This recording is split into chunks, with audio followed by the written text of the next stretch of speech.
जय श्री कृष्णा। आप सभी का एक बार फिर से स्वागत है। दोस्तों, आज की वीडियो में मैं आपको संपदा माता की कहानी सुनाऊंगी। संपदा माता का डोरा लेते समय यह कहानी सुनी जाती है।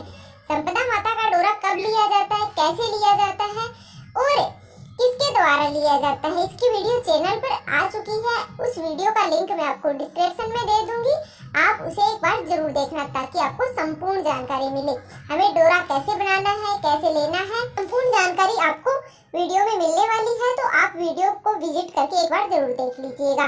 तो चलिए अब मैं आपको कथा सुनाने वाली हूँ। तो कहानी सुनने के लिए हमें सबसे पहले अपने हाथ में 16 जौ के दाने लेने होते हैं, उसके बाद में हम कथा सुनेंगे। एक राजा था, उसका नाम नल था।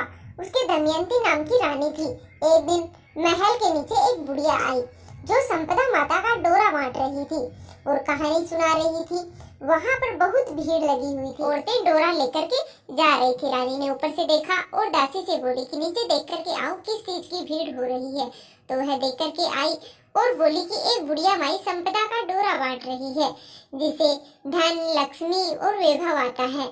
वह डोरा कच्चे सूत की 16 तार और 16 गांठ देकर और हल्दी में रंग करके पूजा करके 16 नए जौ के आंखें हाथ में लेकर के और संपदा माता की कहानी सुन करके और गले में बांधा जाता है। तब रानी ने भी डोरे की पूजा करके और अपने हाथ में डोरा बांध लिया। जब राजा बाहर से आया तो डोरा देख करके बोला कि रानी, आज हाथ में क्या बांध रखा है। तो रानी ने कहा कि संपदा माता का डोरा बांध रखा है, इसे धन लक्ष्मी बढ़ती है। तो राजा बोला कि अपने पास तो बहुत धन है। यह कह करके और राजा ने डोरा फेंक दिया। फिर उसी रात को सौपन में संपदा माता बोली कि राजा, मैं संपदा हूँ, इसलिए मैं जा रही हूँ। तेरा धन धान्य कोयला हो जाएगा।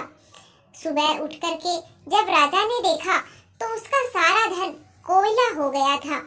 तब राजा ने अपनी रानी से कहा कि हम यहाँ पर एक ब्राह्मणी की लड़की को छोड़ देंगे और जो रोज हमारे यहाँ दिया जला देगी, पानी भर देगी और घर में झाड़ू पोछा कर देगी और घर में बैठी रहेगी और हम दूसरे गांव में जा कर के रहेंगे। तब राजा एक तालाब पर पहुँचे तो राजा ने वहाँ पर 2 तीतर पकड़े और रानी को लाकर दिए और बोला कि तू इन्हें भून करके रख और मैं अभी नहा करके आता हूँ। रानी ने तीतर भून लिए। जब दोनों खाने को बैठे तो तीतर उड़ गए। राजा रानी अपनी बहन के यहाँ पर पहुँचे। बहन ने उन्हें पुराने घर में ठहरा दिया। राजा अपनी बहन के घर में गए तो वहाँ पर बहन के सोने का बछड़ी पड़ा हुआ था। वह जमीन खा गई। तो राजा रानी से बोला कि यहाँ से चलो, नहीं तो अपने सिर चोरी का इल्जाम लग जाएगा। और वह दोनों वहाँ से चले गई। वहाँ से राजा के दोस्त के घर गए तो उन्हें पुराने महल में ठहरा दिया गया। वहाँ पर गए तो वहाँ पर 1.25 करोड़ का हार खूंटी पर टंगा हुआ था और वहाँ पर मोर था, वह हार निगल गया। तब राजा ने रानी से कहा कि यहाँ पर से भी चलो, नहीं तो अपने सर हार की चोरी का इल्जाम लग जाएगा। तब राजा और रानी बोली कि किसी के घर जाने के बजाय हम जंगल में लकड़ियाँ काट कर बेचते हैं, अपना पेट भर जाएगा। और वह एक सूखे बगीचे में पहुँचे तो बाग हरा हो गया और बाग का मालिक बहुत ही खुश हुआ। उसने देखा तो वहाँ पर स्त्री पुरुष सो रहे थे तो उन्हें जगा करके और बाग के मालिक ने पूछा कि तुम दोनों कौन हो जो 12 वर्ष का सूखा हुआ बाग फिर से हरा हो गया। तो राजा रानी ने कहा कि हम मुसाफिर हैं, काम की खोज से आए हैं। और वे वहाँ पर नौकरी करने लगे। तो फिर माली रानी से बोला कि तू सिर्फ फूल की माला बाजार में बेच आया कर।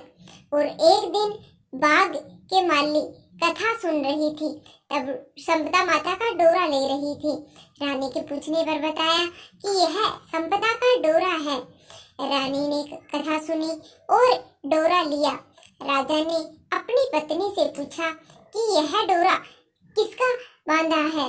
तो रानी बोली कि यह वही डोरा है जो आपने एक बार तोड़ करके फेंक दिया था, इसी कारण संपदा देवी हमसे नाराज हो गई है। रानी बोली कि यह संपदा माँ सच्ची है तो फिर हमारे पहले जैसे ही दिन लौट आए। उसी रात राजा को पहले की तरह ही सौपन में आई एक स्त्री कह रही थी कि मैं जा रही हूँ, दूसरी कह रही थी कि मैं वापस आ रही हूँ। और राजा ने दोनों के नाम पूछे तो आने वाली ने अपना नाम लक्ष्मी बताया और जाने वाली बोली कि मैं दरिद्रता हूँ। तो राजा ने पूछा कि मुझे कैसे पता चलेगा।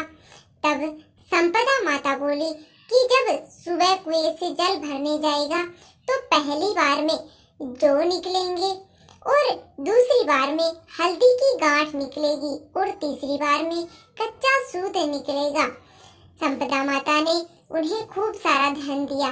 फिर राजा रानी बोले कि अब हमारे 12 वर्ष पूरे हो गए हैं और हमारे अच्छे दिन आ गए हैं, इसलिए अब हमें घर जाना चाहिए। तब माली ने उन्हें बहुत सारा धन दिया और वहां से वह अपने दोस्त के यहाँ पहुँचे। तो दोस्त ने राजा को उन्हें अपने नए महल में ठहराया। तब राजा बोले कि हमें वहीं पर ठहरा दो जहाँ पर हमें पहले ठहराया था। जब राजा वहाँ पर जाकर देखा तो जो हार मोर निगल गया था वह हार अब खूंटी पर टंगा हुआ था और उसका कलंक उतर गया। वहां से बहन के घर आ गए। बहन ने उन्हें नए महल में ठहरने के लिए कहा। तब राजा ने रानी से कहा कि हम तो वहीं पर ठहरा दो जहाँ पर हमें पहले ठहराया था। जब वहाँ पर गए तो जो धरती बछड़ा बछड़ी निगल गई थी वह अब वापस दे रही है। तो राजा रानी ने बोला कि अब हमारे अच्छे दिन आ गए हैं। वहाँ से राजा रानी सरोवर के किनारे पहुँचे तो दोनों तितर पड़े हुए थे। वे समझ गए कि यह वही तितर हैं जो उड़ गए थे। तो वहाँ से राजा और रानी अपने महल की तरफ चले गए तो देखा कि जो दरवाजा टेढ़ा हो गया था वह भी ठीक हो गया है और सोने की जारी आ गई है और दांत हारी हो गई है। और ब्राह्मण की बेटी दीपक जलाने के लिए छोड़कर गए थे, उसको उन्होंने अपनी धर्म की बेटी बना लिया था। उसको बहुत सारा धन देकर के उसका विवाह किया और रानी ने संपदा माता का उज्जवल किया। हलवे की पूड़ी और रसोई बना करके 16 ब्राह्मणी जिमाई और 16 चीजें दी। हे संपदा माता, जैसे पहले राजा से रूठी थी वैसे किसी से मत रूठना और जैसे बाद में राजा को धन दौलत दिया, वैभव दिया, वैसे सबको देना। अधूरी हो तो पूरी करना, पूरी हो तो मान करना। तो यह थी संपदा माता की कहानी। बोलिए संपदा माता।